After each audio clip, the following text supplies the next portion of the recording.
Stoflede koor Angola se grond, spore van manne wat stiltes kon breek.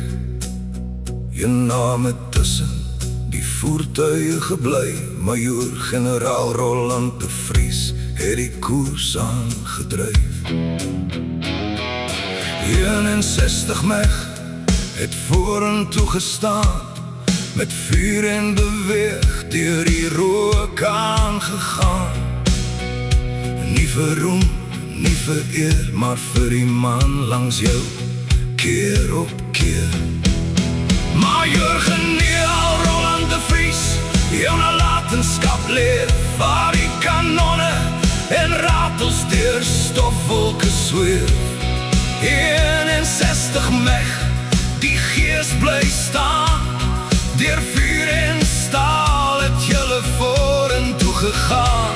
Ons onthou die moed, ons onthou die prys, geskryf in die sand, nooit sonder bewys.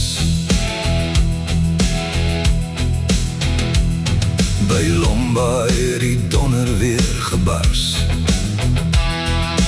Elke bevel was helder en vars. Beplanning, moed en kamerade saam het geskiedenis geskryf in Suid-Afrika se naam.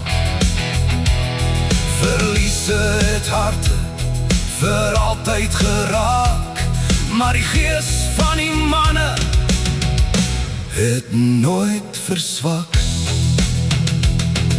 Die oorlog lê nou ver agter ons pad, maar herinneringe bly so spore in die sand.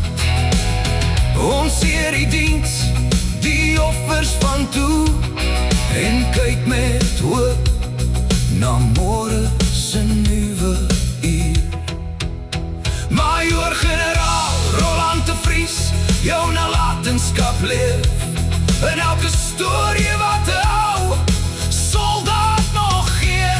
61 meg, vuur en beweeg, 'n leerse wat steeds deur herinnering beweeg. Ons onthou die manne, ons onthou hul naam, want ware kameraadskap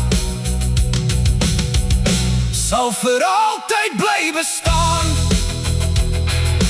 Waar die wind oor Lomba se vlaktes waai, sal die echo van daar nooit heeltemal verdwyn.